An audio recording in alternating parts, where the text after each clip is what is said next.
Hello, I'm Susan Elliott, the news editor for Musical America. Today we're going to be talking to Susan Fader. Susan is the program officer for arts and culture at the Mellon Foundation. The Mellon Foundation is the largest funder of arts and culture in the country, with an endowment of $6.5 billion. Hi, Susan. Thank you so much for joining us today. We want to talk about the pandemic and its impact on the Mellon Foundation and on what you do there. I joined the foundation in 2007 as the program officer for what was then the Performing Arts Program.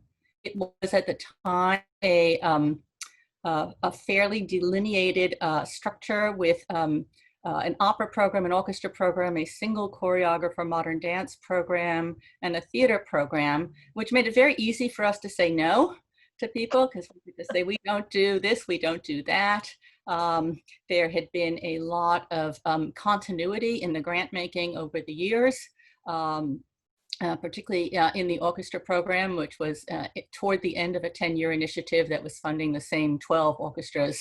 Under our last President Earl Lewis, who was with us from 2013 to 18, we developed our first strategic plan. We merged the Performing Arts Program with our museums program. We abandoned the discipline-specific orientation of the foundation more towards strategic frameworks, which afforded us the opportunity to think much more broadly and to bring in new kinds of grantees into the portfolio. And which has continued and been wonderfully refined by our new president, relatively new president, Elizabeth Alexander, who announced publicly our new strategic framework, which is based in social justice practices, but social justice practices in support of the arts and humanities. Our commitment to those as the largest private funder in the arts and humanities goes unabated and continues.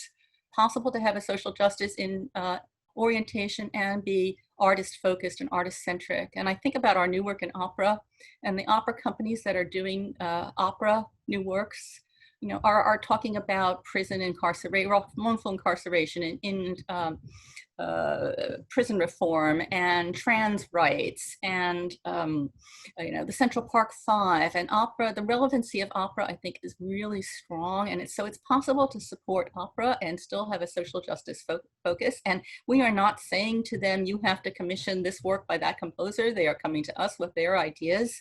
And I think this is part of a zeitgeist. The grant application process is probably very different now too as well, right? Which generally is by invitation only, but with a lot of regranting programs. Mm-hmm. So, you know, to take Chamber Music America, we support a classical music commissioning program through them, but it's one grant to Chamber Music America, which allows them to dispense multiple grants over time. And I'm sure the pandemic has impacted the foundation on just about every level.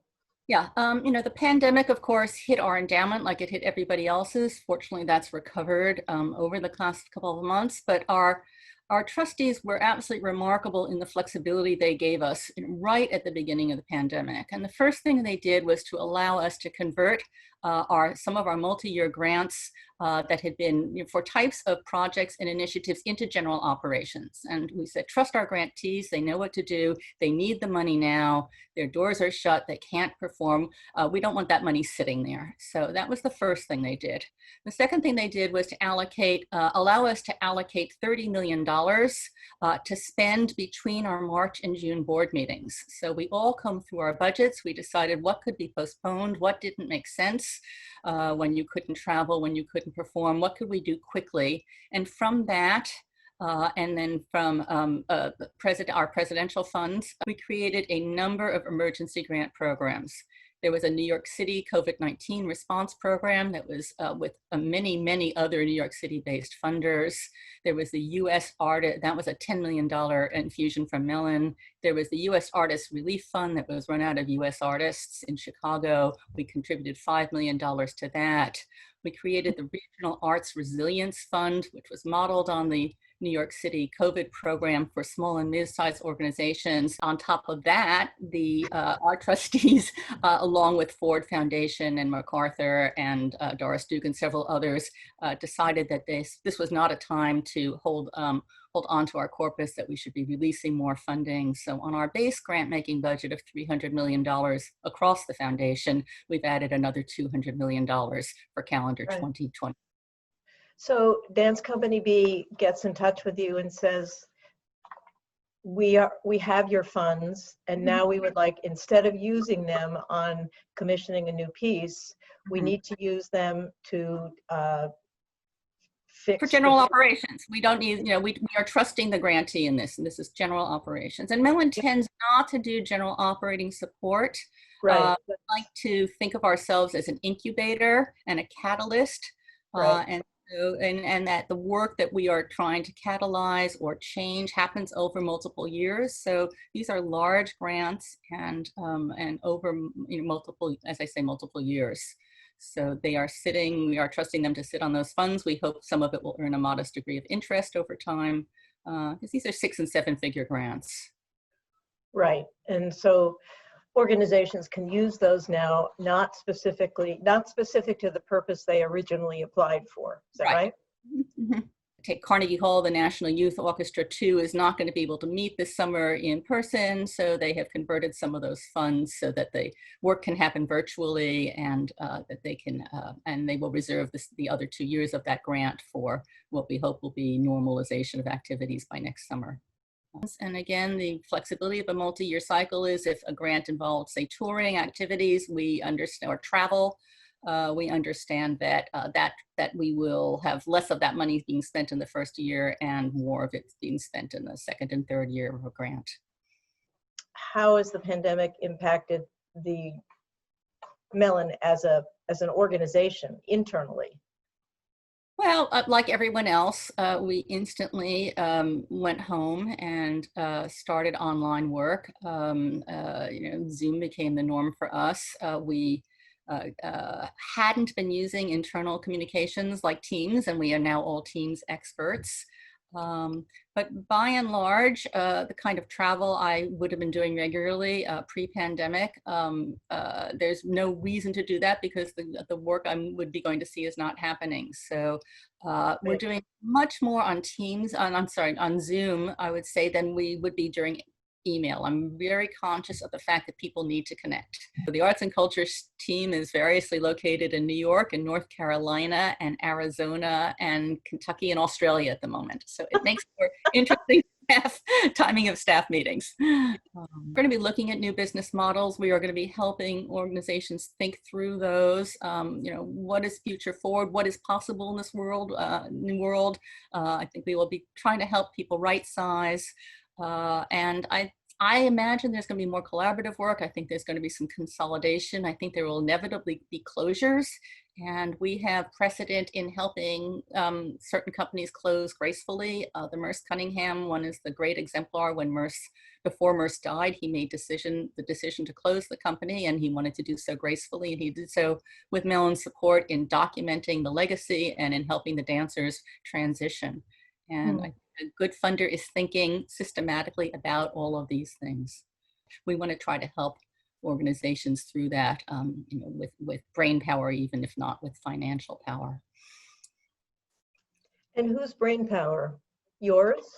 Well, we have a team of experts, and we talk to teams. We are in regular contact and support with the service organizations in music and in the other disciplines we represent. I think it was remarkable how fast they pivoted, not only to their online conferences this spring and to resource offerings on advocacy and PPP loans and the like, but also then in the second and more profound, equally profound pandemic following the death of George Floyd, which just brought to the surface for so many organizations the pain and suffering of Black people, Black and brown people that had been submerged. And so I think that we are dealing with twin pandemics now, and certainly with our social justice framework, we are thinking about that as well.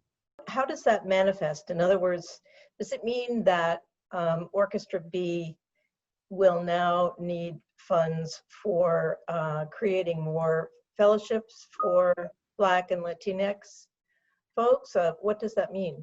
I don't think we can impose that on an orchestra or any other institution. I think that these institutions have to make their own way into what becoming more inclusive and equitable means to them.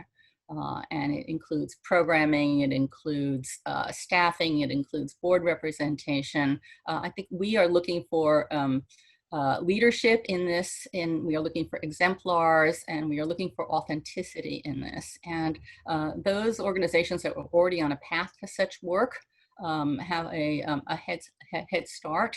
But this work was happening. We have almost 80 orchestras to date participating in the match to the National Alliance for Audition Support.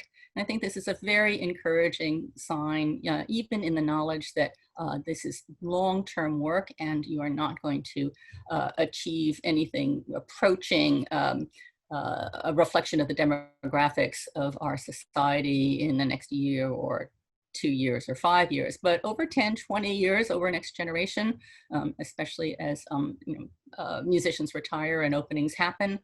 I am optimistic that this work is now understood to be a commitment by increasing numbers of orchestras. Orchestras have a particular challenge because they, management doesn't control the hiring of musicians the way it does control the hiring of staff. So I've been so encouraged to see union representatives at the Sphinx conference for the last 3, 4, 5 years, to be involved in the Alliance, to be bringing this home, and to be open to broadening who are the substitutes in an orchestra. And I think that the direction that we are going is really encouraging, but I think that's easier for me to say as a white person than as a Black musician. Sure. And I'm very grateful and respectful of that. And I know the League and Opera America and Chorus America, they all went immediately online for their conferences this year. Absolutely. Mm-hmm. Remember also that they lost the income of the conference registrations for all this work. Right, because they were all free. They were all free, and they were able to attract many hundreds of more people to each of these conferences than would have happened had they been involving travel and hotel and conference registrations. So this is a silver lining in the period, that the access to information has improved, and the time to do so, and the eagerness to connect. Kudos to our service organizations in this period. They are unsung heroes. What do you think about the whole idea of streaming for free? Do you have an opinion about that? My opinion goes back to my years as a music publisher, and when the iPod was first invented and music became available for free, and I watched the recording industry collapse very, very quickly. I believe that artists should be compensated. I believe that content creators should be compensated. And I also believe there should be broad access. So finding that balance is very, very important. Once content is free, it's really hard to pull it back. And I think this will be a challenge for the field going forward. Has the foundation had to furlough folks, or Absolutely not.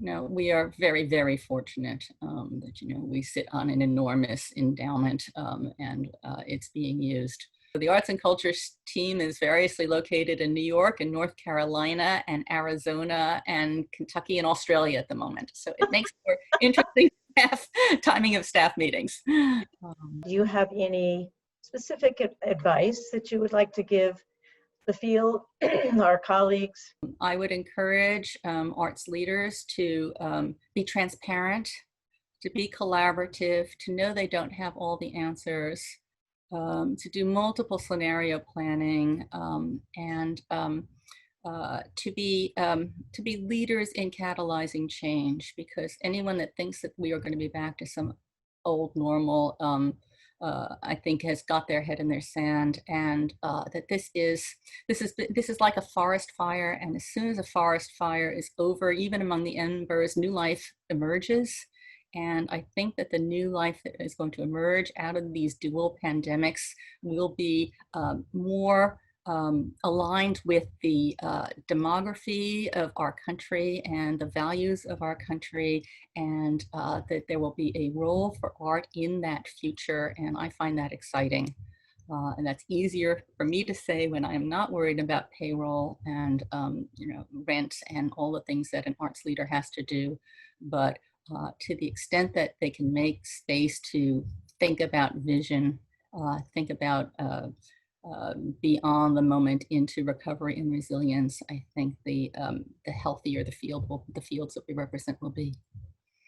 And I have utmost admiration for those that are in the trenches doing it on a daily basis. And I feel humbled and honored that the Mellon Foundation can be helpful in trying to instigate some of that change, trying to move some systems into new places, and to making this a more beautiful world.